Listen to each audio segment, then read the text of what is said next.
بسم اللہ الرحمن الرحیم. آیت نمبر 9 سے ہم اب پڑھیں گے. وَإِن طَائِفَتَانِ اور اگر دو گروہ من المؤمنین اہل ایمان میں سے اقتتلوا آپس میں وہ لڑ پڑیں فَأَصْلِحُوا بَيْنَهُمَا تو صلح کرا دو ان دونوں کے درمیان. مسلمان بھی بہرحال انسان ہوتا ہے، کئی غلط فہمیاں ہو سکتی ہیں اور ان غلط فہمیوں کی وجہ سے مسلمانوں کے درمیان جہاں ناراضگیاں بڑھتی ہیں وہاں لڑائی کی نوبت بھی آ جاتی ہے. لیکن جب ایک مسلم اسٹیٹ میں یا مسلمان معاشرے میں مسلمان آپس میں رہ رہے ہوں اور ان کی الجھن یا غصہ اس نوبت تک پہنچ چکا ہو کہ انہوں نے لڑائی کو ناگزیر سمجھ لیا ہے کہ ہم اب ایک دوسرے کے خلاف لڑیں، جنگ کریں، تو ایسی لڑائی میں جب وہ پڑ جائیں تو بہتر یہ ہے کہ فَأَصْلِحُوا بَيْنَهُمَا ان دونوں گروہوں کے درمیان صلح کرا دو. یہاں جو مسئلہ ہے وہ سمجھنے کا ہے کہ اہل ایمان بھی آپس میں لڑ سکتے ہیں، مومن، لیکن یہ لڑائی کفر اور اسلام کی نہیں ہوتی. یہ غلط فہمی کی بنیاد پہ، ناراضگی کی بنیاد پہ اور اسی طرح بہت سی اور بنیادیں ہو سکتی ہیں یہ لڑائی ہوتی ہے. تو یہاں پر اللہ تعالیٰ نے مؤمنین کا لفظ استعمال کیا ہے. اہل ایمان میں سے دو گروہ، دونوں کو اللہ نے مومن قرار دیا ہے، کسی کو کافر نہیں کہا. ٹھیک ہے. پھر اقتتلوا کا جو لفظ ہے کہ وہ آپس میں لڑیں، تو یہ لڑائی کی بنیاد کیا ہے اس کو بھی دیکھنا چاہیے. تو اہل ایمان میں جو سمجھدار لوگ ہیں وہ آگے بڑھیں فَأَصْلِحُوا بَيْنَهُمَا تو وہ ان کے درمیان صلح کرائیں. پہلی صلح کی کوشش تو اس شخص کو کرنی چاہیے جو مسلمانوں کا امیر ہے، حکمران ہے، کہ وہ آگے بڑھ کے مسلمانوں کے درمیان صلح کرا دے اور لڑائی کو چلتا کرے.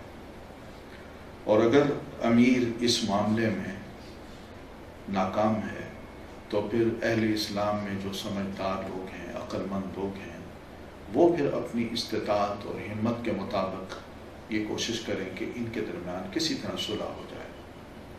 لڑائی کو اللہ نے پسند نہیں کیا اہل ایمان کے درمیان، اس لیے کہ معمولی سی الجھن بھی ہوئی جنگ احد میں تو وہاں نتائج ہم دیکھ چکے، قرآن مجید میں اللہ تعالیٰ نے بیان کر دیے. تو اس لیے صلح کی تمام تر کوششیں کی جانی چاہیے. تماشا نہیں دیکھنا چاہیے کہ دو مسلمانوں کے گروہ آپس میں لڑ رہے ہیں اور ہم پیچھے مسلمان ہو کے تماشا دیکھیں ان کا. یہ کردار صحیح نہیں ہے. سب کو کہا فَأَصْلِحُوا بَيْنَهُمَا ان کے درمیان صلح کرائیے. پھر فَإِن بَغَتْ اگر صلح کی بہت کوششیں کی جائیں اور تمام تر کوششوں کے باوجود صلح کی کوئی صورت نظر نہیں آتی اور ایک فریق جنگ پر ہی تلا ہوا ہے اور پھر وہ باغی بن رہا ہے، یعنی اس طرح کہ وہ اپنی غلط بات پر قائم ہے. صلح کرانے والے آگے بھی بڑھے ہیں، کوشش بھی کر رہے ہیں، مگر وہ اپنی غلط بات پر قائم ہے اور اس کو دلائل بھی دیے جا رہے ہیں، مگر وہ لڑائی پہ تلا ہوا ہے. تو ایسی صورت میں فَإِن بَغَتْ اگر کوئی پھر زیادتی کرے، ایک گروہ احداہما تو علی الاخری دوسرے پر، تو فَقَاتِلُوا تو لڑو تم سب مل کر الَّتِي تَبْغِي اس سے جو بغاوت کرتا ہے، حَتَّى تَفِيَّ إِلَىٰ أَمْرِ اللَّهِ یہاں تک کہ وہ پلٹ آئے اللہ کے حکم کی طرف. پھر حکم یہی ہے کہ صلح و صفائی کی تمام کوششیں ناکام ہو گئیں اور دوسرا فریق ضد پہ اڑا ہوا ہے، وہ لڑائی لڑنا چاہتا ہے، تو پھر یہ باغی لوگ ہیں. تو ان باغیوں کے خلاف سب نے مل کے یعنی ان کے خلاف جنگ لڑنی ہے. یہ ایک اصول ہے جو بتایا گیا ہے. امام احمد بن حنبل جن میں حنابلہ، ان کے فالورز جو ہیں وہ اپنے آپ کو حنابلہ کہتے ہیں، حنبلی کہتے ہیں، ان کی فقہ میں یہ لکھا ہے کہ باغیوں سے قتال جو ہے، یعنی جو گھر کے اندر لڑائی کرنے کے لیے تیار ہیں اور باغی ہیں، حکومت کا کہنا نہیں مان رہے، ان سے لڑائی لڑنا وہ زیادہ افضل ہے بنسبت کفار سے، کیونکہ یہ گھر کے اندر رہ کے گھر کو کمزور کر رہے ہیں. اس لیے ان کو پہلے دبایا جائے۔ اور دلیل انہوں نے یہ دی کہ سیدنا علی رضی اللہ تعالیٰ عنہ اپنی 6 سالہ خلافت کے دوران انہی باغیوں سے ہی لڑتے رہے۔ ان کا کوئی جہاد ایسا نہیں جو غیر مسلموں کے ساتھ ہو، صرف داخلی جو انتشار تھا اس کو وہ دباتے رہے، اور اسی میں انہوں نے اپنی جان تک دے دی، شہید کر دی گئے۔ تو اس لیے یہ بھی بہت بڑا جہاد ہے کہ مسلمان سارے مل کے ایسے باغی گروہ کے خلاف لڑائی لڑیں۔ کچھ علماء اور بھی ہیں جو یہ کہتے ہیں کہ اگر یہ باغی گروہ اس حد تک پہنچ جائے کہ ملک کے اندر فساد عام ہو جائے اور جگہ جگہ گھبراہٹ شروع ہو جائے، لوگوں کی جانیں خطرے میں ہوں، تو ایسی صورت میں تب جا کے ایسی باغی گروہ کے خلاف تمام مسلمان مل کے لڑیں گے۔ تو دیکھا جائے تو دونوں کو موقف تقریباً برابر ہے۔ تو یہاں یہی ہے فَإِن بَغَتْ إِحْدَاهُمَا، اگر کوئی زیادتی کرے ان دونوں گروہ میں ایک گروہ بغاوت کرے، تو پھر تم سب مل کے لڑو اس باغی گروہ سے حتیٰ تفیء الی امر اللہ، یہاں تک کہ اس کو اتنا دبایا جائے کہ وہ اس بات پر لوٹ آئے کہ ٹھیک ہے جی اب جو آپ فیصلہ کریں گے میں مانوں گا۔ تو ایسے گروہ کو جب وہ واقعی پلٹ آئے تو فَإِن فَاءَتْ، اگر وہ واپس پلٹ آئے، توبہ کر لے، معافی مانگ لے، کہے غلطی ہو گئی، شکست کھا لے، تو پھر فَأَصْلِحُوا بَيْنَهُمَا بِالْعَدْلِ، پھر بھی ان کے درمیان انصاف کے ساتھ صلح کرا دو۔ وَأَقْسِطُوا، یہ اور زیادہ تاکید ہے کہ انصاف سے کام لینا۔ یہ اس لیے کہا کہ لڑائی سے پہلے جس صلح کرنے والے گروہ نے کوشش کی تھی کہ ہم ان کو باغی سمجھتے ہیں، یہ جان بوجھ کے اب لڑنا چاہتے ہیں، تو ان پہ غصہ تو آتا ہے۔ اب لڑائی میں وہ شکست کھا گئے تو انصاف کرنے والے اپنے دل میں ان کے خلاف اب غصہ نہ رکھیں، بلکہ کیا کریں، انصاف سے کام لیں۔ بھائی ہیں، مسلمان ہیں، آپس میں لڑ پڑے، ایک کو شکست ہو گئی، وہ مان گیا، تو اب وہ پلٹ رہا ہے اس خیر کی طرف، تو اب انصاف یہاں کرنا چاہیے۔ تو وہ اقسط ہو اور انصاف کرو۔ اب اس انصاف میں کیا ہو؟ انصاف میں یہ ہو کہ اگر وہ شکست کھا گئے ہیں تو ان کا جو مال ہے وہ مال غنیمت نہ سمجھا جائے، اور ان کے جو قیدی ہیں وہ لونڈی غلام نہ سمجھے جائیں، وہ مسلمان ہیں، ان کو واپس کیا جائے۔ یہی ہوا تھا سیدنا علی اور سیدہ عائشہ ام المومنین کے درمیان جو لڑائیاں ہوئیں، تو ان لڑائیوں میں کئی مسلمان گرفتار بھی ہوئے، تو سیدنا علی نے بعد میں ان کو چھوڑ دیا، وہ مان گئے، چھوڑ دیا، ان کو لونڈی غلام نہیں بنایا۔ خارجیوں نے آ کے کہا، یہ اس وقت خارجی بھی نہیں تھے، کہنے لگے کہ جناب آپ ان کو پکڑیں، ان کو قیدی بنائیں، یہ باغی ہیں۔ تو انہوں نے جو ہی یہ بات کی تو سیدنا علی فرماتے ہیں اچھا یہ بتائیے کہ ام المومنین کس کے حصے میں آئیں گی؟ تو سب کی آنکھیں کھل گئی، کہ نہیں وہ تو ہماری ماں ہیں۔ کہتے پھر ماں ہیں، مومنوں کی ماں ہیں، تو یہ تمہارے بھائی ہیں، کیا سوچتے ہو تم؟ یوں سمجھ گئے۔ تو یہ وہ طریقہ ہے صلح کرانے کا کہ فَأَصْلِحُوا بَيْنَهُمَا، ثالث جو ہے وہ کسی قسم کا غصہ اپنے دل میں نہ رکھے، وہ دونوں کے درمیان انصاف کے ساتھ صلح کرائے۔ وَإِنَّ اللَّهَ يُحِبُّ الْمُقْسِطِينَ، اس لیے کہ اللہ تعالیٰ انصاف کرنے والوں کو ہی پسند کرتا ہے۔ پھر سمجھایا انما المؤمنون اخوہ، یاد رکھو انما، سوائے اس کے اور کچھ نہیں کہ اہل ایمان اخوتن، آپس میں بھائی بھائی ہیں۔ یہ انما کا جو لفظ ہے اس سے یہ پتہ چلتا ہے کہ مومن کا مومن کے ساتھ ایک رشتہ ہے، اس لیے کہ مومن سوائے اس کے اور کچھ نہیں کہ وہ آپس میں بھائی بھائی ہیں۔ اس لیے یہ رشتہ ہونا چاہیے، یہ نہیں کہ کافر کا مسلمان سے کوئی رشتہ ہوتا ہے، مومن کا مومن سے ایمان کی بنیاد پہ رشتہ ہے۔ اور اخوہ کا جو لفظ ہے یہ بھائی کے لیے بولا جاتا ہے، اخوان کا لفظ بھائی کے لیے بولا جاتا ہے، لیکن اخوہ کا لفظ حقیقی بھائیوں کے لیے بولا جاتا ہے، اور اخوان کا لفظ جو رشتے کے بھائی ہوتے ہیں ان کو کہا جاتا ہے۔ تو یہاں اخوہ کا لفظ سمجھا ہے کہ ایمان کی بنیاد پہ تمہارا جو بھائی چارہ ہے یا رشتہ ہے وہ زیادہ سٹرانگ ہونا چاہیے، اس کو کمزور مت بناؤ۔ اور نہ ہی کسی کو ذلیل کرو. انما المؤمنون اخوۃ فاصلحوا بین اخویکم، تو تم اپنے بھائیوں کے درمیان صلح کرایا کرو. واتقوا اللہ، اور اللہ سے ڈرتے رہو. یہ ڈرنا آپس کی صلح کی بنیاد ہے. تقوی جو ہے آپس کی صلح ہوگی تو اسی بنیاد پہ ہوگی کہ خدا خوفی ہوگی، تب جا کے یہ صلح ہوگی، ورنہ نہیں ہوگی. لعلکم ترحمون، تاکہ تم رحم کیے جاؤ. تقوی ہوگا تو اللہ کی رحمت بھی نازل ہوگی، اور اگر یہ نہیں ہوگا تو اللہ ناراض ہوگا، پھر رحمت بھی نازل نہیں ہوگی. پھر انسان دل سے نہیں چاہے گا کہ میں صلح کرواؤں. غصے، نفرتیں وہ دلوں میں باقی رہیں گی، کیونکہ صلح مطلب ہی اسی چیز کا ہوتا ہے کہ پچھلی باتیں آپ بھولیے، جو ہونا تھا ہو گیا، آئیے صلح کرتے ہیں، ہم آپس میں بھائی بھائی بن جاتے ہیں. لیکن نفرتیں دل میں ہوں، غصے دل میں ہوں، اور پھر بندہ یہ کہے آئیے جی ہم ہاتھ ملاتے ہیں صلح کرتے ہیں، یہ وقتی صلح ہوتی ہے، وہ نفرت پھر جاگ جاتی ہے. تو یہاں ایک تو مسئلہ یہ ہے کہ لڑائی میں اہل ایمان کو آپس میں پہلے تو الجھنے نہ دیا جائے، اور اگر الجھ رہے ہیں تو کوئی فریق آگے بڑھ کے ان کی درمیان صلح کرا دے، اور اگر وہ باغی بنتا ہے تو پھر سب مل کے یہ فریق ان لوگوں صحیح لوگوں کے ساتھ مل کے ان کے خلاف لڑے، اور پھر اگر وہ واپس پلٹتے ہیں تو پھر بھی ان کے درمیان صلح کی کوشش ہونی چاہیے، اس لیے کہ سب ہم بھائی بھائی ہیں.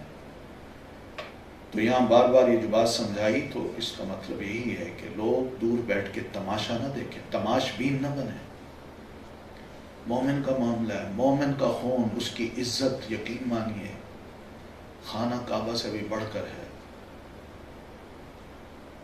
اللہ کا جو گھر ہے نا بیت اللہ، اس سے بڑھ کر ایک مومن کی عزت ہے، اور اس مومن کے خلاف تلوار اٹھے تو مومن اس کو کیسے برداشت کر سکتا ہے؟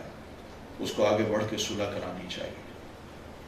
پھر اسی طرح فقہاء کرام نے انما المؤمنون اخوۃ میں آپس میں بھی جو رشتہ داروں میں، بھائیوں میں، رشتہ داروں میں، دوست احباب میں ناراضگیاں ہو جاتی ہیں، لڑائیاں ہو جاتی ہیں، تو اس کے بارے میں بھی یہی حکم ہے کہ فاصلحوا بینہما، ان کے درمیان صلح کراؤ.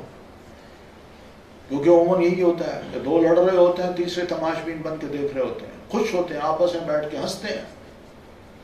تو یہ طریقہ ٹھیک نہیں ہے. یہ مسلم معاشرہ اس سے قائم نہیں ہوتا.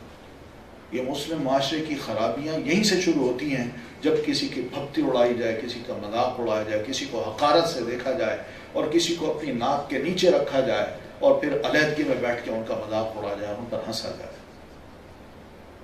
تو اس لیے بات جڑ کو پکڑا ہے اللہ تعالیٰ کہ اس رشتے ناطے کو، جو ایمانی رشتہ ہے اور جو حقیقی رشتہ ہے، اس کو برقرار رکھنے کے لیے صلح جو ہے وہ ایک بنیاد ہے، اور صلح کی بنیاد خدا خوفی ہے. تقوی ہے تو صلح ہوگی، اور اگر تقوی ایک فریق میں نہیں ہے تو وہ پھر صلح نہیں چاہتا، وہ نفرت کو، کینے کو، بغض کو، غصے کو اپنے دل میں پالنا چاہتا ہے. اس کے ذہن میں یہ بات ہے ہی نہیں کہ ایمان کو میں اوپر لے آؤں اور باقی چیزیں چھوڑ دوں. تو اللہ رحم نہیں کرتا ایسی صورت میں، رحمت الہی نازل نہیں ہوتی جب انسان کا مزاج یہی ہو کہ میں نے لڑنا ہے، دوسرے سے الجھنا ہے. تو یہاں دیکھیے اللہ تعالیٰ نے ہر قسم کی تفریق مٹا دی ہے. انما المؤمنون اخوۃ کہہ کے کہ مومن کوئی بھی ہو، چاہے وہ پاکستان کا ہے، چاہے وہ ترکی کا ہے، چاہے تاجکستان کا ہے، چاہے افغانستان کا ہے، چاہے عرب ورلڈ کا ہے، چاہے کہیں بھی رہتا ہے، افریقہ کا ہے، اے مومن. تو مومن کی نظر آفاقی ہونی چاہیے، اس کا کہیں بھی محسوس، اس کو احساس ہو کہ یہاں دو مسلمان آپس میں لڑ رہے ہیں تو وہ آرام سے نہ بیٹھے، وہ بالکل یوں سمجھے جیسے یہ میرا ایک جسم ہے، اس جسم کا کوئی حصہ اگر درد کر رہا ہے تو پورے جسم کو درد ہوتا ہے. تو ہم مسلمان بھی ایک جسم کی مانند ہیں، کہیں بھی کوئی تکلیف ہے تو پورے جسم کو تکلیف ہوگی، اس میں بھی شامل ہوں. یہ سوچ ہونی چاہیے. لیکن آج جو حالات ہمارے بنا دیے گئے ہیں، ہمیں ایک دوسرے سے کاٹ دیا گیا ہے.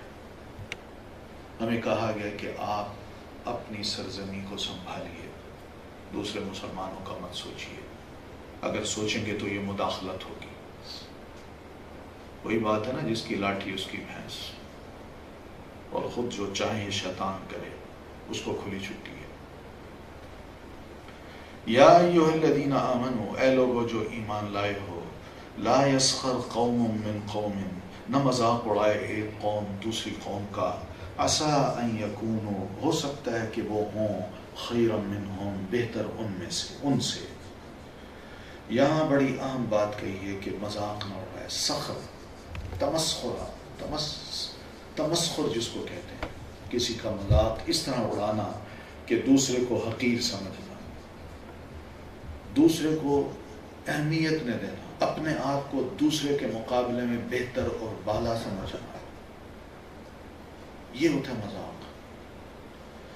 تو اس کو اللہ فرماتے ہیں لا یسخر، لا یسخر یہ فعل نہی کا صیغہ ہے جس میں حکم ہے، منع کیا اللہ تعالیٰ نے آرڈر دے کے، کمانڈمنٹ دے کے۔ مراد یہ کہ خبردار کوئی مذاق نہ اڑائے، قوم من قوم، ایک قوم دوسری قوم کا، یعنی لوگ دوسرے لوگوں کا مذاق نہ اڑائیں۔ قومیں جو ہیں ہمارے ہاں وہ اس طرح ہی بنتی ہے نا، زبان کی بنیاد پہ، علاقے کی بنیاد پہ یا نسل کی بنیاد پہ۔ تو اللہ تعالیٰ نے قوم کا لفظ بول کے سب کو باور کرا دیا ہے کہ کوئی کالا ہے، گورا ہے، چھوٹا ہے، بڑا ہے، امیر ہے، غریب ہے، بہرحال ہیں سب قوم۔ تو یہ قوم کسی بھی قوم کا مذاق نہ اڑائے۔ اس سے مراد یہ بھی ہے کہ مسلمان اگر الگ قوم ہیں تو دوسرے الگ قوم ہیں غیر مسلم، تو مسلمانوں کو بھی زیب نہیں دیتا کہ وہ غیر مسلموں کا مذاق اڑائیں۔ یہ بھی حقیقت ہے۔ جب ہم یہ کام نہیں کریں گے تو دوسرے بھی ہمارا خیال کریں گے، لیکن جب ہم دوسروں کا مذاق اڑائیں گے، ان کو حقیر سمجھیں گے، اپنے آپ کو ان سے بہتر اور برتر سمجھیں گے، تو دوسرے کی بھی اکڑ تھوڑی سی زور پکڑے گی۔ اور اگر مسلمان شیطان بنتا ہے تو وہ سب سے بڑا شیطان بن جائے گا۔ تو دونوں کا جب مقابلہ ہوگا تو جیت وہ جائے گا، مسلمان ہارے گا اخلاقی میدان میں بھی۔ اب یہ سکھوں کے لطیفے، سرداروں کے لطیفے اور اسی طرح دوسرے عجیب و غریب قسم کے ہم لطیفے تو ایک دوسرے کو سناتے ہیں، لیکن ہوتا کیا ہے؟ کبھی آپ نے یہ بھی سنا ہے کہ وہ بھی مسلمانوں کے لطیفے کیسے بناتے ہیں؟ یہ جب ہماری طرف سے سٹارٹ ہو تو دوسرے بھی چھوڑتے نہیں ہیں۔ اسی طرح ہمارے یہاں یعنی ہم لوگ اپنے بھائیوں کا بھی لطیفے مذاق اڑاتے ہیں۔ کوئی پٹھان ہے اس کا مذاق اڑایا جا رہا ہے، کوئی پنجابی ہے اس کا مذاق اڑایا جا رہا ہے، کوئی سندھی ہے، بلوچی ہے، اس کا مذاق اڑایا جا رہا ہے۔ تو یہاں قوم کا لفظ سب کے لیے، کوئی قوم کسی قوم کا مذاق نہ اڑائے، یعنی اس کو نیچا نہ دکھائے، اپنے آپ کو بالا تر نہ سمجھے، اس کو حقیر نہ سمجھے، یہ احساس دلائے۔ کیوں کہ عسیٰ ان یکونوا خیرا منہم، ہو سکتا ہے کہ وہ لوگ تم سے زیادہ بہتر ہو۔ تم جن کا مذاق اڑا رہے ہو، تمہیں کیا پتا کہ وہ اپنے ہاتھوں میں ید بیضاء لیے پھرتے ہیں۔ تمہیں بظاہر تو ایسے لگتا ہے کہ کچھ نہیں، لیکن ہو سکتا ہے رات کو مصلی پہ کھڑے ہو کے وہ ساری رات روتا ہو، رب سے معافیاں مانگتا ہو، توبہ کرتا ہو، اور میں دن کو اس کو دیکھ کے اس کا مذاق اڑا رہا ہوں کہ میں بڑی شاہم، وہ کچھ بھی نہیں ہے۔ ایسا نہیں کرنا، بالکل نہیں کرنا۔ دوسرا اس کا مطلب ہے کوئی طبقہ کسی طبقے کا مذاق نہ اڑائے۔ عسیٰ ان یکونوا خیرا منہم، کیوں؟ اس لیے کہ جو ہنسنے والا ہے اس کو کیا پتا کہ جس پر ہنسا جا رہا ہے وہ اللہ کے نزدیک زیادہ بہتر ہو۔ ایک خاتون نے نبی علیہ الصلوۃ والتسلیم کی موجودگی میں کسی رشتہ دار خاتون کے بارے میں اتنے کمنٹس دے دیے کہ اللہ کے رسول اس کا قد چھوٹا ہے۔ اب بظاہر تو یہ جملہ ہے ہماری نظر میں تو کچھ بھی نہیں، معمولی سی چیز ہے، معمولی سی، لیکن دیکھا جائے تو قد چھوٹا ہے، کیا مطلب ہے؟ وہ اپنے آپ کو بالا و برتر سمجھ رہی ہے کہ میں لمبے قد کی ہوں، اس کی کیا ویلیو ہے میرے نزدیک۔ پھر اللہ کی تخلیق پر اعتراض بھی ہے کہ اللہ نے اس کا قد چھوٹا بنایا ہے، اس کو عیبدار بنا دیا ہے، اور مجھے خوبصورت بنایا، میں لمبی ہوں۔ نبی علیہ الصلوۃ والتسلیم ان چیزوں کو جانتے تھے کہ یہ جملے دوسرے کے دل کو کیا واقعی زخمی کرتے ہیں، کاٹ کے رکھ دیتے ہیں، یا اس کے دل میں محبت بیٹھتی ہے آپ نے فرمایا اسی وقت فرمایا کہ سنو اگر تمہارا یہ جملہ صرف یہ جملہ اس کا قد چھوٹا ہے 7 میٹھے سمندروں میں بھی ڈال دیے جائیں تو یہ 7 میٹھے سمندر بھی کڑوے ہو جائیں گے. سوچیے معمولی سی باتیں ہیں ہماری زبان میں، ہم تو کھڑے کھڑے ایسے کمنٹس دے دیتے ہیں بس اللہ محفوظ رکھے. نبی علیہ الصلوۃ والتسلیم نے فرمایا تھا کہ اگر ایک مسلمان مجھے 2 چیزوں کی ضمانت دے دے تو میں جنت کی اسے ضمانت دیتا ہوں. صحابہ نے بڑے حیران سے پوچھا اچھا 2 چیزیں ضمانت دینی آسان ہے، کوئی مسئلہ نہیں. آپ نے فرمایا زبان اور شرمگاہ، ان دونوں کی ضمانت آپ مجھے دیجئے کہ اس کا غلط استعمال نہیں ہوگا، میں اس کو جنت میں لے جاؤں گا. تو اس پہ بڑے لوگ حیران بھی ہوئے. کسی نے کہا کہ واقعی زبان کا اتنا نقصان ہے؟ تو آپ نے فرمایا یہی زبان تو ہے جو بندوں کو جہنم میں اوندھا پہنچوائے گی. اسی کی وجہ سے جو لفظ نکلتے ہیں زبان سے وہی تو لکھے جاتے ہیں، اس کی تو تاثیر ہوتی ہے، لوگ اس سے اثر لیتے ہیں. اللہ بھی زبان کو دیکھتا ہے اور فرشتے بھی اسی چیز کو لکھتے ہیں. اس لیے بندہ یہ کیسے کہہ سکتا ہے کہ میں نے زبان سے تو یہ لفظ ایسے ہی کہہ دیا تھا، یہ ایسے ہی کہہ دیا تھا. یہ نہیں ہے، ڈرنا چاہیے. اسی زبان کو پکڑ کے سیدنا ابو بکر رضی اللہ تعالیٰ عنہ فرمایا کرتے تھے کہ زبان تو ہی ہے جو مجھے جہنم میں لے جائے گی یا جنت میں لے جائے گی. کاش میں تجھے سنبھال سکتا. یہ ہیں جو حقیقت سمجھتے ہیں کہ زبان کے کیا کیا نقصانات ہیں اور اس کے کیا نتائج ہیں مستقبل میں، وہ واقعی زبان کو سنبھال کے حوصلے کے ساتھ سمجھ کے ساتھ منہ سے لفظ نکالتے ہیں. یہی زبان یہ جو معاملے کو تلپٹ کر دیتی ہے، یہی زبان یہ جو گھر کی زندگی کو جہنم بنا دیتی ہے. یہی چیزیں ہیں. اسی پر اگر کنٹرول ہو جائے تو بس ٹھیک ہے. یہ ضمانت ہے اس بات کی کہ واقعی بندہ درست ہے. کچھ علماء کہا کرتے تھے کہ اگر کسی کو چیک کرنا ہو کہ بندہ کیسا ہے پہلے اس کو غصہ دلاؤ اور غصہ دلا کے پھر اس کو دیکھو یہ کیا رد عمل ظاہر کرتا ہے. اگر یہ زبان پہ قابو رکھتا ہے ایسے موقع پہ تو سمجھ لو کہ اس سے معاملہ کرنا صحیح ہے، اور اگر زبان پہ قابو نہیں رکھتا تو اس سے پرے ہٹ جاؤ. پتہ چل جاتا ہے کہ بندہ کیسا ہے. تو یہ طریقہ کار ہے دوسروں کو پرکھنے کے. لیکن سمجھایا یہی ہے کہ دھیان کرو، جس کا مذاق اڑایا جا رہا ہے کہیں وہ تم سے زیادہ بہتر نہ ہو اللہ کے نزدیک. تم حقیر سمجھو اس کو اور وہ اللہ کے نزدیک بہت بلند و بالا مرتبہ رکھتا ہو. نبی صلی اللہ علیہ وسلم جب معراج سے واپس تشریف لائے تو آپ صلی اللہ علیہ وسلم نے سیدنا بلال رضی اللہ تعالیٰ عنہ سے فرمایا بلال تم کون سے کام کرتے ہو کہ اللہ نے مجھے جنت کی جب سیر کرائی ہے تو میں نے جنت کے ایک محل میں تمہارے چلنے کی آواز سنی ہے. اب سوچئے بلال جیسا انسان جو ایسے معاشرے میں رہتا ہے جہاں عرب ہیں، ہاشمی ہیں، قریشی ہیں، لمبے لمبے خوبصورت لال سرخ گورے چٹے لوگ ہیں، ان کے درمیان یہ رہنے والا بندہ جس کو غلام سمجھا گیا، جس کے گلے میں رسیاں باندھ کے گھسیٹا گیا، جس کو بار بار بیچا گیا، جس کی اس معاشرے میں کوئی ویلیو ہی نہیں تھی، اور اللہ کے رسول صلی اللہ علیہ وسلم جب اس کو یہ بات فرماتے ہیں تو وہ رو پڑے. کہنے لگے اللہ کے رسول مجھے میری آواز سنی آپ نے؟ یعنی اسلام لانے کے بعد دین مجھے اتنا بڑا مقام دیتا؟ میں تو کالا انسان ہوں، حبشی ہوں، میری تو معاشرے میں کوئی ویلیو ہی نہیں. تو نبی علیہ السلام نے فرمایا بالکل میں نے تمہاری چال سنی ہے. تو وہ بھی آگے عرض کرتے ہیں اللہ کے رسول اگر ایسی بات ہے تو جو کچھ آپ فرماتے ہیں وہ تو میں کرتا ہوں، نماز پڑھتا ہوں، روزے بھی رکھتا ہوں، جو بھی غلط کام ہو اس سے بچنے کی کوشش کرتا ہوں، نافرمانی نہ ہو اللہ کی اور رسول کی. یہ میری کوششیں ہیں. لیکن ان سب کوششوں کے باوجود ایک کام میرا یہ ہے کہ جب بھی میرا وضو ٹوٹتا ہے میں وضو کرتا ہوں اور 2 رکعتیں نفل پڑھ لیتا ہوں. آپ نے فرمایا یہی وہ چیز ہے جو تمہیں جنت میں پہنچا چکی ہے۔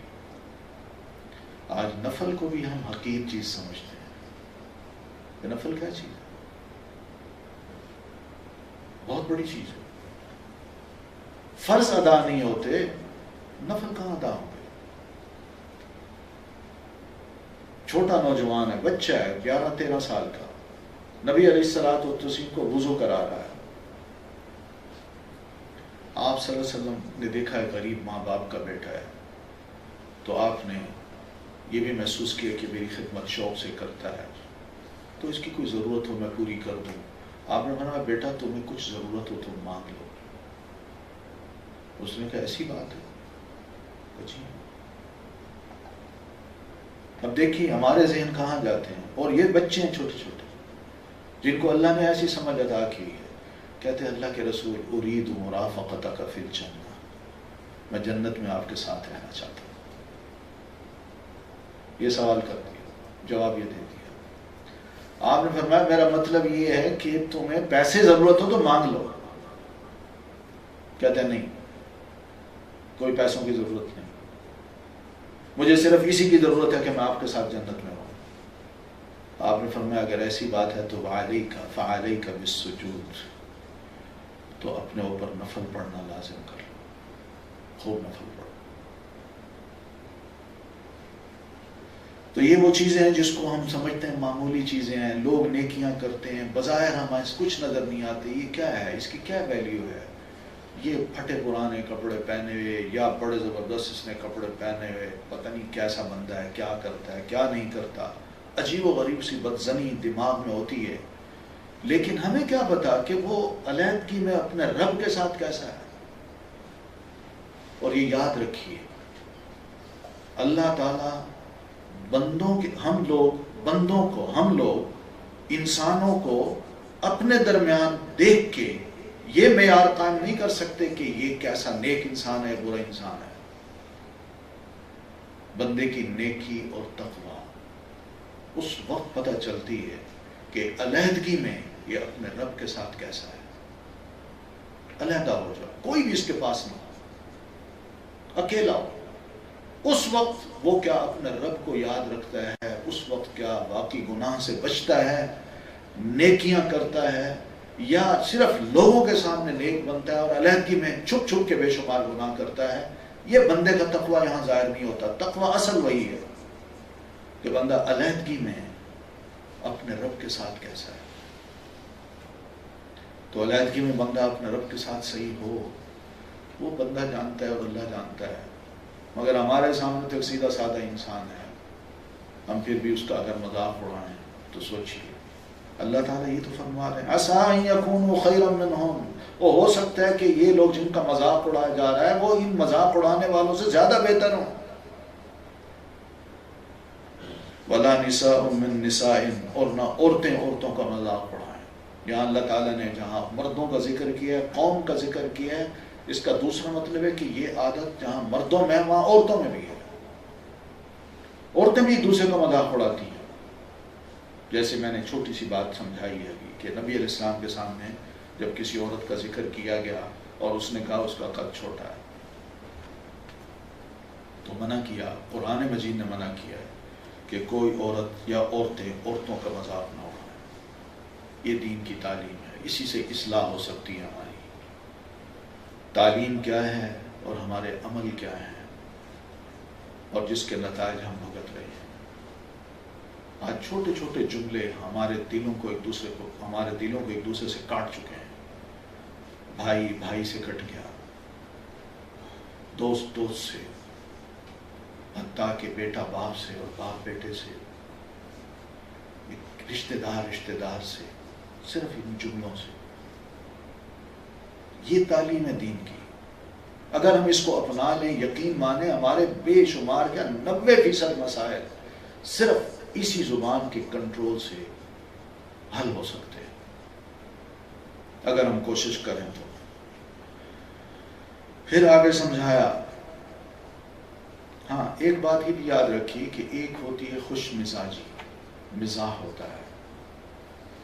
یہ مزاح جو ہے اس کو یعنی کوئی برا نہیں کہا گیا، وہ آگے مسئلہ آ رہا ہے وَلَا تَلْمِزُوا أَنفُسَكُمْ، اور نہ تم عیب لگاؤ اپنے نفسوں کو۔ اپنے نفسوں سے مراد یہ ہے کہ جب دوسرے پر تم عیب لگاؤ گے تو وہ تمہارا مسلمان بھائی ہے، تو وہ عیب تمہاری طرف بھی آئے گا۔ جب کسی کو کہو گے خدا نہ خواستہ وہ نابینا ہے یا اچھا بھلا ہے یا ایک اس کی آنکھ ہے اور ایک نہیں ہے، تو اس کو یہ عیب لگانا یہ ٹھیک نہیں ہے۔ یعنی اچھا بھلا انسان ہے اور بندہ اس کو عیب لگا دے کہ بھئی تمہارے اندر یہ خرابیاں ہیں، تو یہ بندہ خود کون ہے، کہاں کھڑا ہے، کون سا خود فرشتہ ہے؟ یہ بھی سوچنا چاہیے اس کو۔ ہم ایک انگلی کا اشارہ اگر دوسری طرف کرتے ہیں تو 3 انگلیوں کے اشارے ہماری طرف بھی ہو رہے ہوتے ہیں۔ یعنی دوسروں کی ساری چیزیں، ان کا معمولی سا بال بھی ہمیں شہتیر نظر آتا ہے، اور اپنا شہتیر ہماری نظر میں معمولی سا بال ہوتا ہے۔ یہ درست طریقے نہیں ہے۔ مسلمان ہے، انسان ہے، تھوڑی بہت غلطیاں ہوتی ہیں، ہر وقت اس کو عیب لگانا، تانے دینا کہ تم یہ ہو، تمہارے اندر یہ خرابیاں ہیں، یہ درست نہیں ہے۔ بجائے اس کے کہ اس کی خرابیوں کو اس کو باور کرایا جائے، اس کا کوئی علاج ڈھونڈا جائے کہ اس کا علاج کیا ہے، کوئی دوسری راہ پہ اس کو لگا دیا جائے۔ ڈانٹنے سے، کوسنے سے کوئی حل نہیں نکلے گا، اس کو پیار و محبت سے اس کا رخ موڑ دیا جائے، مسئلہ حل ہو جائے گا۔ وَلَا تَلْمِزُوا أَنفُسَكُمْ وَلَا تَنَابَزُوا بِالْأَلْقَابِ، اور نہ تم باہم بدنام کرو ساتھ برے القاب کے، یعنی اپنے بھائیوں کو ایک دوسرے کو برے لقب سے نہ نوازو۔ کوئی بیچارہ اگر ایک آنکھ والا ہے تو اس کو یوں نہیں کہنا چاہیے او کانے، جب نابینا ہے تو اس کو یوں نہیں کہنا چاہیے او اندھے۔ کوئی خدا نہ خواستہ کوئی لنگڑا ہے تو اس کو یہ نہیں کہنا چاہیے او لنگڑے۔ یا اسی طرح کوئی جسم کا کوئی عیب ہے تو اس کے عیب کو ظاہر کر کے اس کو اس عیب سے یاد رکھنا، یہ ہے تنابز بالالقاب۔ یہ درست طریقہ نہیں ہے، یہ درست طریقہ نہیں ہے، اس سے دل شکنی ہوتی ہے۔ وہ بیچارہ اپنے اندر پہلے بھی یہ کمزوری محسوس کرتا ہے، ہم اور اس کو تانے دے کے برے نام سے یاد کر کے اس کو اور کیا کہتے ہیں، اس کے مورلی اس کو اور نیچے گرا رہے ہیں کہ تم بالکل تمہارے اندر کوئی سخت ہی نہ ہو کچھ کام کرنے کی۔ اگر دیکھا جائے تو معاشرے میں کچھ لوگ ایسے ہوتے ہیں جو ایسے لوگوں کی ہمت دلاتے ہیں کہ بھئی اٹھو کچھ کرو، حتیٰ کہ بعض ایسے دیکھا گیا کہ نہ جن کے بازو ہیں نہ ٹانگیں ہیں، لیکن اپنے وجود کو وہ خود سنبھالتے ہیں، وہ خود کام کرتے ہیں، اور ان کو دیکھ کے واقعی حیرت ہوتی ہے کہ اللہ تعالیٰ اگر کسی کو عیب لگا بھی دیتا ہے، لوگوں کے اندر اگر یہ تڑپ ہو کہ اس بندے کو ہم نے مورلی اٹھانا ہے، اس کو زندگی بخشنی ہے، یہ خوش رہے کم از کم ہمارے معاشرے میں، تو وہ اس سے ہمدردی نہیں کرتے بلکہ اس کو ہمت دلاتے ہیں اور اس کو کھڑا کر دیتے ہیں۔ وہ اپنا کام خود کرنے کے قابل ہوتا ہے اور کر ڈالتا ہے۔ تو وَلَا تَنَابَزُوا بِالْأَلْقَابِ، ایک دوسرے کو برے نام سے بدنام بھی نہ کرو۔ تو یہ برے نام جو وہ ناپسند کرتا ہو تو ایسے نام سے اس کو یاد نہیں کرنا۔ ہاں اگر کوئی یہ پسند کرتا ہے کہ میرا یہ نام اگر رکھ لیں تو مجھے کوئی غصہ نہیں آتا، میں اس کو برا محسوس نہیں کرتا، تو ٹھیک ہے، پھر ٹھیک ہے۔ اور اسی طرح آپس میں بیٹھ کے خوش مزاجی کرنا، مزاح کرنا کہ جس میں دوسروں کا مذاق نہ ہو، بس آپس کی مجلس جو ہے اس میں ذرا تھوڑی سی دل لگی ہو، خوش مزاجی ہو، خوش طبیع ہو، تو وہ ٹھیک ہے، وہ جائز ہے۔ اور نبی علیہ الصلوۃ والتسلیم خود بھی کرتے تھے، آپ نے بھی کبھی اس چیز کو معیوب نہیں سمجھا، اور آپ تو بعض اوقات اتنا اچھا مذاق کرتے تھے کہ صحابہ ایک بار نہیں 2-4 دفعہ سننے کے بعد آپ سے کہتے ہیں اللہ کے رسول انک تمزح، آپ تو بڑے مزاح کرتے ہیں۔ آپ نے فرمایا ہاں میں مزاح کرتا ہوں، ولیکن لا اقول الا حقا، مزاح میں بھی میں سوائے حق کے کچھ اور نہیں کہتا. مثال کے طور پر آپ کے پاس ایک خاتون آئی، بڑھیا خاتون، وہ آ کے عرض کرتی ہے اللہ کے رسول دعا کیجیے میں جنت میں جاؤں. آپ نے فرمایا بڑھیا تو جنت میں جائے گی. بیچاری چپ ہو گئی، اور پھر اس کے بعد وہ خاموش جب رہی تو نبی علیہ الصلوۃ والتسلیم نے تھوڑی دیر بعد فرمایا اماں بوڑھے لوگ جنت میں ہی جائیں گے، آج جو بوڑھے ہیں کل کو اللہ ان کو جوان کر کے جنت میں داخل کرے گا، تو جوان ہو کے جنت میں جاؤ گی. عورت نہال ہو گئی، خوش ہو گئی، الحمدللہ. ہلکا سا مزاح. بچے کو پکارا آپ نے تو اسے فرمایا یا ذل اذنین، او دو کانوں والے. بچے نے کانوں کو ہاتھ لگاتا ہے، ہاں میرے کان، جی جی. ہلکا سا مزاح. آپ کھجوریں کھا رہے ہیں، سیدنا علی رضی اللہ تعالیٰ عنہ بھی ساتھ بیٹھے ہیں، تو کھجوریں آپ کھا رہے ہیں تو گٹھلیاں سیدنا علی کے آگے جمع ہو رہی ہیں، وہ بھی رکھ رہے ہیں، آپ بھی ان کے آگے رکھ رہے ہیں.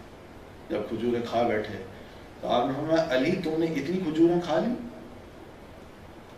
تو وہ بھی اچھی طبیعت کے تھے، جانتے تھے، کہنے لگے جی ہاں اللہ کے رسول میں نے اتنی کھائی ہیں مگر آپ کھجوروں سے گٹھلیوں سمیت کھا گئے ہیں.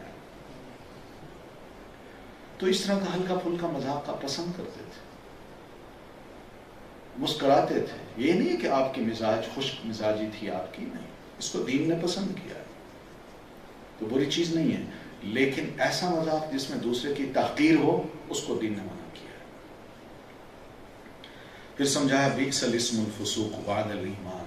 ایک بندہ ایمان لا چکا ہو اور اپنے آپ کو مومن کہلا چکا ہو، مومن نام جب اس کے ساتھ چسپاں ہو گیا تو اس نام کے بعد اگر وہ اس طرح کے برے الفاظ، گناہ گارانہ الفاظ منہ سے نکالتا ہے تو یہ ایمان کے بعد بڑا برا نام ہے جو اس مسلمان کو لگ جائے گا کہ مسلمان بھی اللہ کا نافرمان ہوتا ہے، مسلمان بھی اپنے دین کی تعلیم کو نہیں مانتا، قرآن اس کو سمجھاتا ہے اور مسلمان پھر گناہ کرتا ہے. تو اس لیے اللہ تعالیٰ فرماتے ہیں یہ مناسب نہیں ہے کسی مومن کے ساتھ کہ وہ اپنے نام کے ساتھ گناہ کا لفظ بھی چسپاں کر لے. وَمَن لَّمْ يَتُبْ، جو بھی ایسی حرکتوں سے توبہ نہیں کرے گا فَأُولَٰئِكَ هُمُ الظَّالِمُونَ، تو ایسے لوگ ظالم ہوں گے، پھر وہ ظلم کر رہے ہوں گے، اپنے گناہوں کو نہیں بخشوانا چاہتے ہو، پھر وہ خود بھگتیں گے. پھر آگے سمجھایا یا ایھا الذین آمنوا، اے لوگو جو ایمان لائے ہو، اجتنبوا کثیرا من الظن، بہت سے گناہوں سے، بہت سے گمانوں سے بھی اپنے آپ کو بچاؤ.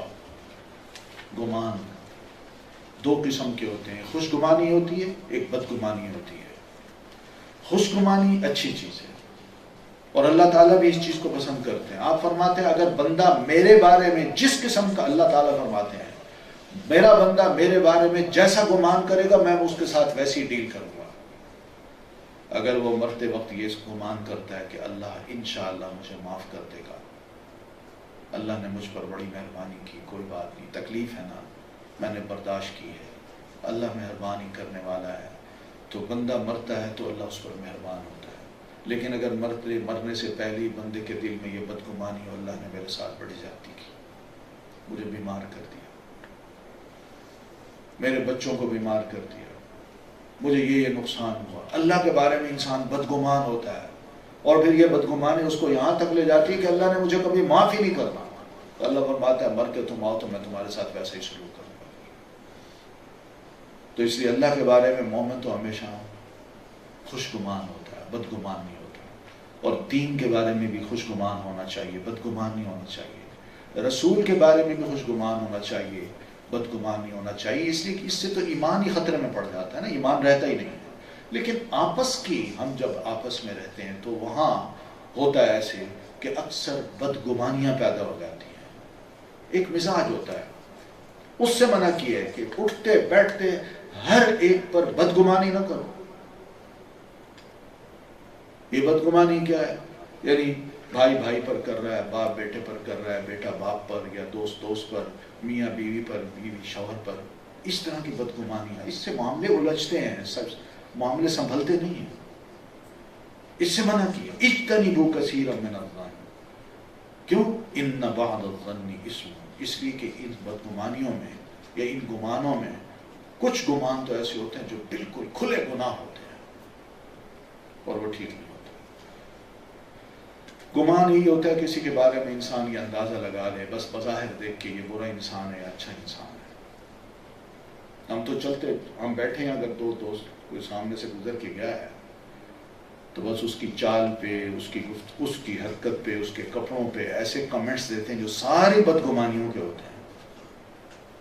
یہ ہماری عادتیں ہیں، لیکن ایسا نہیں ہونا چاہیے۔ مسلمان کو سمجھایا جا رہا ہے یہ بدگمانی نہ کرو، اس سے بڑا نقصان ہو سکتے ہیں۔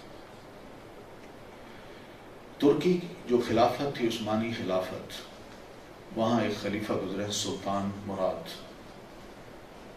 سلطان مراد یہ چوتھے جو تھے، 3 سلطان مراد ان سے پہلے تھے، یہ چوتھے تھے۔ یہ اپنی ڈائری میں لکھتے ہیں، پرسنل ڈائری میں، کہ ایک رات میں نے سونے کی کوشش کی، مجھ سے سویا نہیں گیا، میں بڑا بے چین رہا، بڑا بے چین۔ تو آخر میں اٹھ بیٹھا اور میں نے اپنے چیف گارڈ کو بلایا، میں نے کہا دیکھو نیند مجھے آ نہیں رہی، آؤ چلتے ہیں ذرا باہر پبلک کے حالات لیتے ہیں کہ وہ کیسے رہ رہے ہیں، آرام سے ہیں، کوئی تکلیف میں تو نہیں ہے۔ تو اس کو لے کے رات کو نکل پڑے۔ تو چلتے چلتے ایک میدان میں آئے، تو میدان میں دیکھا کوئی شخص لیٹا پڑا ہے اور لوگ آ رہے ہیں جا رہے ہیں۔ قریب آئے تو اس بندے کو ذرا حرکت دی تو وہ تو مرا پڑا تھا۔ تو سلطان نے کیا کیا، سب کو بلایا، لوگو ادھر آؤ۔ تو کوئی پہچانتا نہیں تھا کہ یہ بادشاہ ہے جو ہمارے درمیان کھڑا ہے۔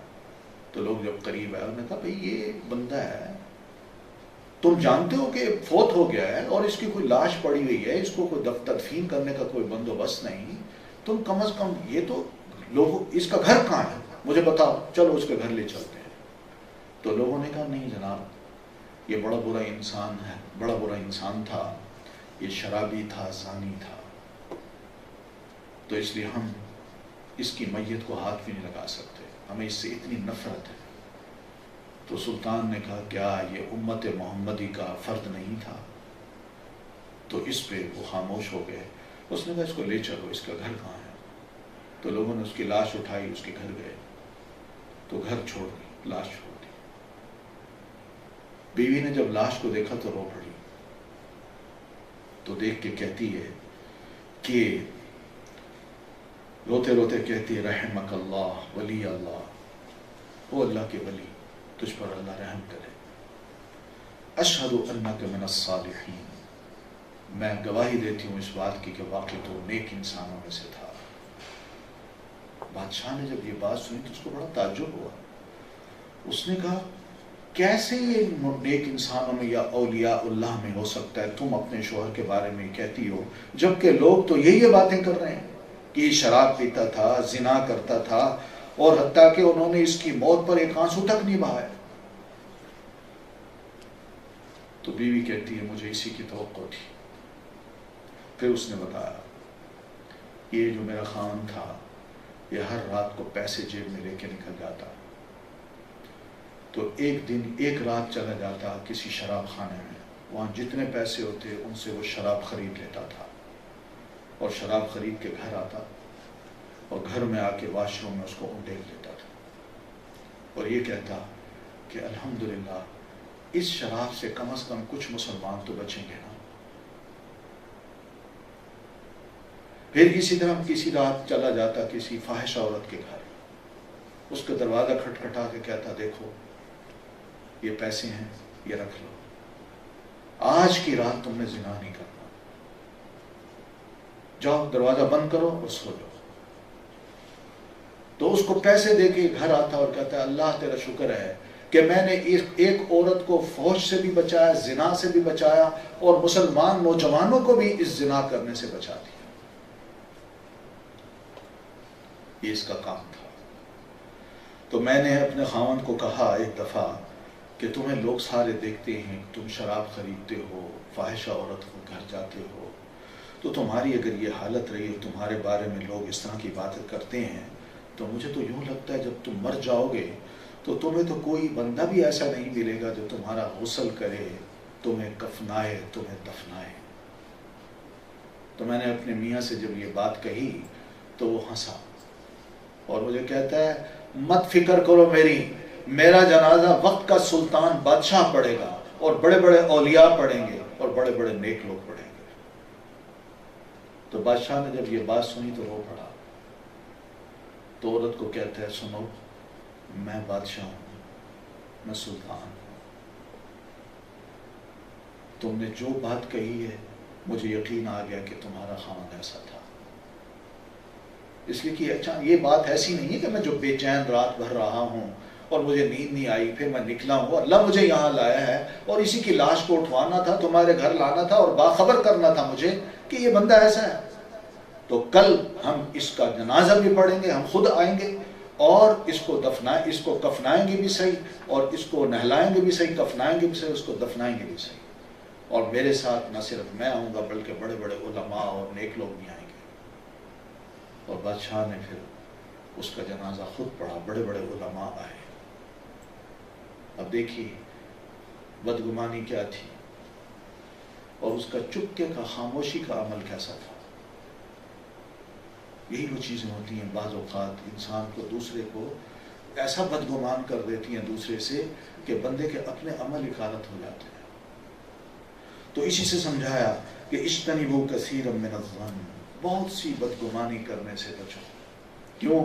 ان بعض الظن اسم، کیونکہ کچھ گمان تو، بدگمانیاں تو واقعی گناہ کے کام ہیں، ان سے بچنا چاہیے۔ اس لیے بدگمانی جب ہو جائے تو تعلق صحیح قائم نہیں رہتا، نفرتیں جگہ بنا لیتی ہیں، اور شیطانی وسوسوں کا زیادہ حملہ ہوتا ہے۔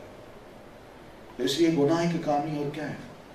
اس بے قصور کو کیا پتا جس کے بارے میں اتنا بدگمانی میں نے کر لی، اور وہ یہ کام کرتا ہی نہیں، اس نے کبھی کیا ہی نہیں، اور میں اس کے بارے میں یہ سوچ رہا ہوں۔ وَلَا تَجَسَّسُوا، اور نہ تم جاسوسی کرو، تجسس کرو۔ تجسس کا مطلب یہ کہ چھپ کر کسی کی باتیں سننا، اس کے عیب تلاش کرنا۔ انسان لیٹ جائے، آنکھیں بند کر لے اور دوسروں کو یہ ظاہر کرے کہ میں تو سو رہا ہوں، لیکن سنتے سنتے دوسروں کی آنکھیں، دوسروں کی باتیں سن لے، ٹیلی فون سن لے، کسی کے خط پڑھ لے، کسی کا آنا جانا نوٹ کرے، پوچھتا رہے کہ کہاں گیا تھا، کیا کر رہا تھا۔ یہ چیزیں مناسب نہیں ہیں، مسلمان کو زیب نہیں دیتی کہ دوسرے مسلمان بھائی کی ایسی جاسوسی کرے۔ ہاں وہ جاسوسی جو مسلمان معاشرے کے لیے نقصان دہ ہو سکتی ہے، کوئی بندہ ایسی حرکتیں کر رہا ہے تو اس کے لیے یہ جاسوسی کا نظام بنانا ضروری ہے، جس کو ہمارے ہاں انٹیلیجنس یا ISI کہا جاتا ہے۔ یہ کوئی گناہ نہیں ہے،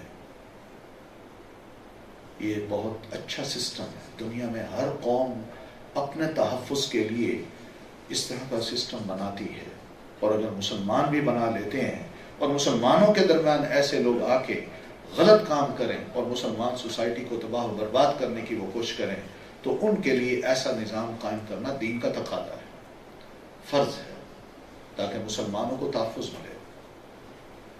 وَلَا يَغْتَبْ بَعْضُكُمْ بَعْضًا، اور نہ کوئی ایک دوسرے کی غیبت کرے۔ غیبت کیا ہوتی ہے؟ کہ بندہ موجود نہیں، میں اس کے عیب دوسروں کے سامنے بیان کروں کہ فلاں یہ ہے، فلاں یہ ہے، فلاں اس طرح کرتا ہے، یہ حرکتیں ہیں اس کی، اور اسی پر عجیب و غریب قسم کی باتیں ہوتی چلی جائیں۔ تو اس لیے نبی علیہ الصلوۃ والتسلیم سے کسی نے پوچھا اللہ کے رسول غیبت کس کو کہتے ہیں؟ آپ نے فرمایا غیبت اس چیز کو کہتے ہیں ذکر کا اخاک ما یکرہ، تم اپنے بھائی کو اس کی عدم موجودگی میں اس طرح یاد کرو کہ وہ سنے تو اس کو بھی وہ باتیں ناپسند ہوں۔ یہ آپ نے فرمایا اس کو غیبت کہتے ہیں۔ اور ایک روایت میں تو یہ لفظ ہیں الغیبۃ اشد من الزنا، غیبت جو ہے زنا سے بھی زیادہ بڑی چیز ہے۔ یہ تو غیبت کو منع کیا ہے۔ لا یغتب بعضکم بعضا، پھر اس کی مثال دی ہے سمجھانے کے لیے ایحب احدکم، کیا تم میں کوئی پسند کرتا ہے ان یاکل لحم اخیہ، کہ وہ اپنے بھائی کا گوشت کھائے، میتن جو مردہ ہو، فکرہتموہ، تو تم تو ناپسند کرو گے اس کو۔ یعنی بھائی کے گوشت کھانے سے مراد یہ کہ کسی کے جسم کو بندہ نوچے، اس کے گوشت کو نوچنا چاہے تو اس کے جسم کو تو تکلیف پہنچے گی نا۔ اور اگر اس کی عزت سے کھیلنا چاہے تو اس کے دل کو تکلیف پہنچے گی. اور اسی طرح اگر وہ شخص سامنے نہیں ہے تو پھر کیا ہے؟ یہی مثال دی کہ وہ ایک قسم کی مردہ ہے. اس مردے کو یہ بندہ نوچ نوچ کے اس کی بوٹیاں کر کے اس کی آبرو ریزی کر کے بندہ جو ہے نا وہ گوشت کھاتا ہے. کیا یہ کوئی بندہ پسند کرتا ہے؟ کیوں اس کا ذکر ہو رہا ہے؟ چھوڑ دیجیے اس غیبت کو. جب ہوگا معاملہ تو صاف صاف انسان منہ پہ کہے اس کی عدم موجودگی میں اس طرح کا تذکرہ یہ ٹھیک نہیں ہے. فَكَرِهْتُمُوهُ سمجھا دیا کہ تم خود اس کو ناپسند کرتے ہو. وَاتَّقُوا اللَّهَ اللہ سے ڈرو. یعنی اس معاملے میں بھی اللہ سے ڈرو. یہ بہت بڑا گناہ ہے اور اللہ سے ڈر جاؤ، پرہیز کرو اس گناہ سے. ان اللہ تواب الرحیم یقین مانو کہ اللہ توبہ قبول کرنے والا ہے جو بار بار کرتے ہیں، اور رحم کرنے والا ہے جو بار بار اللہ سے اپنے رحم کی درخواست کرتے ہیں. اللہ تو ایسا ہے. اس لیے ان باتوں کو چھوڑو. بار بار غلطیاں ہوتی ہیں، توبہ بار بار کیا کرو، اور ایک وقت آئے گا تم چھوڑ دو گے اور اللہ بھی تم پر بڑا مہربان ہو جائے گا. پھر ایک چارٹر دیا ہے ہم انسانوں کو اللہ تعالیٰ نے. یہ حقوق انسانی کا چارٹر ہے، ہیومن رائٹس کا چارٹر ہے یہ، جو 1500 سال پہلے اللہ تعالیٰ نے بیان کر دیا تھا. اور یہ وہ چارٹر ہے کہ جس کو دنیا نے تسلیم کیا ہے. اس وقت بھی یو این او کا جو چارٹر ہے اس میں یہی بات لکھی ہوئی ہے، قرآن مجید سے لیا انہوں نے. لیکن جب یہ چارٹر بنایا جا رہا تھا تو اس وقت اس سے کچھ عرصہ پہلے پڑھی لکھی دنیا میں عورت کو بھی کوئی مقام نہیں دیا جا رہا تھا. یہ سوال تھا کہ کیا عورت واقعی انسان ہے، اس سے انسان جیسا سلوک کرے ہوں. پھر یہ بھی سوال تھا کہ عورت کیا مرنے کے بعد وراثت کی بھی حقدار ہے کہ نہیں، اس کو وراثت بھی نہیں دیتے تھے. یہ ابھی پچھلی صدی کی بات ہے شروع کی. اس کو ہم کہتے ہیں بڑے زبردست لوگ ہیں، بڑے ترقی یافتہ ہیں. اور 1500 سال پہلے قرآن مجید نے ہم انسانوں کو یہ چارٹر دے کے سمجھا دیا کہ عرب، عجم، غریب، امیر اور کالا گورا ان میں کوئی فرق نہیں، سب آدم علیہ السلام کی اولاد ہیں. بس سمجھایا یا ایھا الناس لوگو ہم نے تمہیں پیدا کیا ایک مرد اور ایک عورت سے، یعنی آدم اور اماں حوا سے. تم اسی کی نسل ہو. کوئی بندہ یہ نہیں کہہ سکتا کہ میرے بابا آدم نہیں، میری ماں حوا نہیں. ہر انسان یہی کہے گا. تو نسلی اعتبار سے تو ہم آدم علیہ السلام کی اور اماں حوا کی اولاد ہیں. پھر یہ فرق کیا؟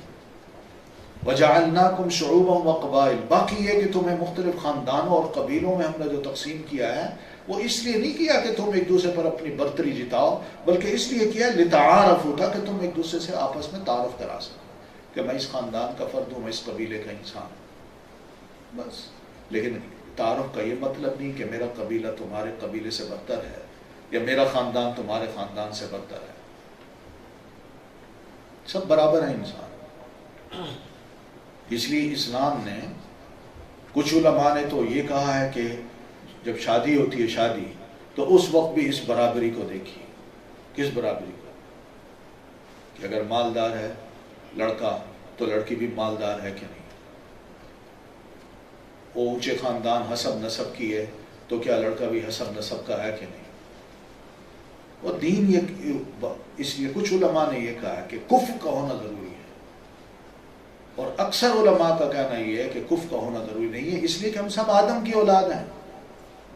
اور نبی صلی اللہ علیہ وسلم نے اپنی کزن کی جو قریشی تھی، ہاشمی تھی، زینب رضی اللہ تعالیٰ عنہ، اس کی شادی آپ صلی اللہ علیہ وسلم نے خود سیدنا زید رضی اللہ تعالیٰ عنہ سے کرائی، جو زید غلام تھے آزاد کرتا، ان سے کرا دی. تو اگر یہ کفر کی بات ہوتی تو اللہ کے رسول صلی اللہ علیہ وسلم اسی کو اہمیت دیتے، مگر آپ نے اسلام کو اہمیت دی ہے، دین کو اہمیت دی ہے.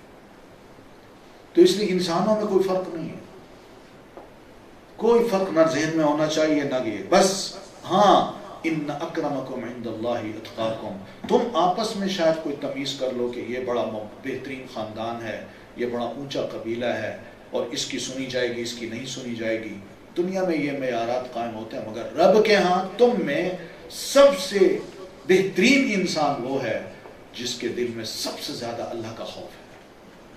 جو انتہائی متقی انسان ہے، پر رب کے ہاں اس کی ویلیو ہے اور کسی کی ویلیو نہیں۔ جیسے میں نے آپ کو سنا ہے بلال رضی اللہ تعالیٰ عنہ، اس کی ویلیو دیکھ لیجیے، اور اس کے مقابلے میں آپ کا چچا ہے ابو لہب، وہ بھی قریشی ہے، ہاشمی ہے، لہب کہتے بھی اس کو ہیں شعلے والا، شعلہ کو کہتے ہیں، اس کا چہرہ لال سرخ ہوا کرتا تھا، بڑا خوبصورت انسان، مگر اللہ نے اس کو کیا کہا، سیصلی نارا ذات لہب، یہ ابو لہب ہے تو یہ ایسی آگ میں جا کے جلے گا اور مرے گا جو شعلوں والی آگ ہے۔ ابو جہل کون تھا؟ سردار تھا، عربوں کا سردار، قریشیوں کا، اس کو بھی اللہ تعالیٰ نے کوئی ویلیو نہیں دی۔ کس کو دی ہے؟ بلال کو۔ کس بنیاد پہ؟ ان اکرمکم عند اللہ اتقاکم، تم میں اللہ کے نزدیک انتہائی معزز وہ شخص ہے جو تم میں سب سے متقی ہے۔ کوشش اسی کی کرنی چاہیے کہ اللہ کے ہاں درجہ پانا ہے ہم نے، لوگوں کے ہاں کیا پانا؟ ان اللہ، بے شک اللہ تعالیٰ علیم خبیر، خوب جانتا ہے اور اسے اچھی طرح پتہ ہے کہ ہر بندہ کون ہے، کس پانی میں ہے، کیا کیا اس کے معیارات ہیں، اپنے آپ کو کیا سمجھتا ہے، اور رب کا خوف کس کے دل میں سب سے زیادہ ہے اور کس کے دل میں خدا کا خوف نہیں ہے بلکہ اپنی ایک برتری ہے۔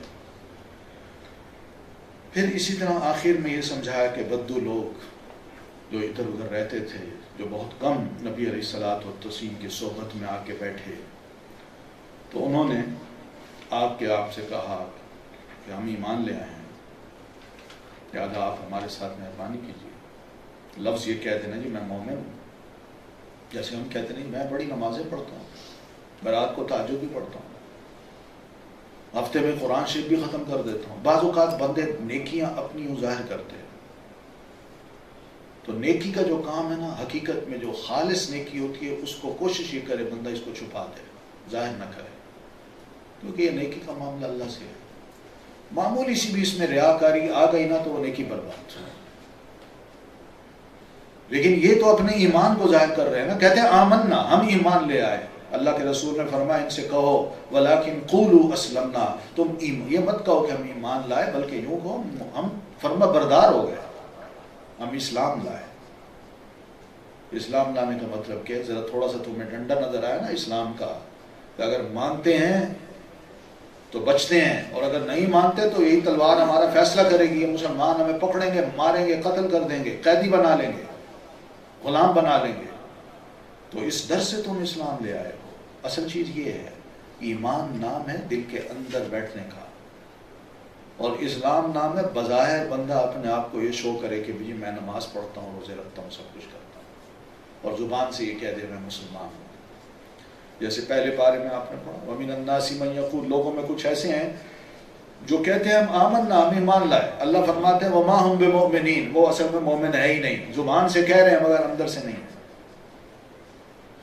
تو اس لیے فرمایا وَلَمَّا يَدْخُلِ الْإِيمَانُ فِي قُلُوبِكُمْ، ابھی تک تو ایمان تمہارے دلوں میں داخل ہی نہیں ہوا، تم اتنا بڑا دعویٰ کیسے کر رہے ہو کہ ایمان لائے؟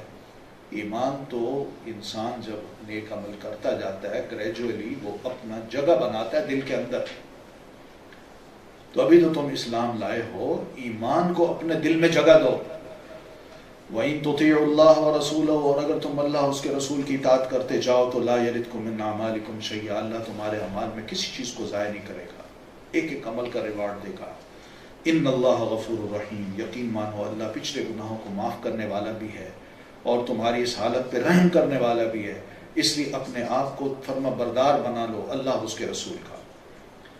پھر سمجھایا کہ تم کہتے ہو ہم ایمان لائے، اللہ فرماتے ہیں انما المؤمنون، سنو مومن تو وہ ہوتے ہیں الذین آمنوا باللہ ورسولہ، جو اللہ اس کے رسول پر ایمان لاتے ہیں، ثم لم یرتابوا، پھر اس ایمان کے بعد ان کے دل میں معمولی سا نہیں ہوتا، کیا واقعی اللہ ہے؟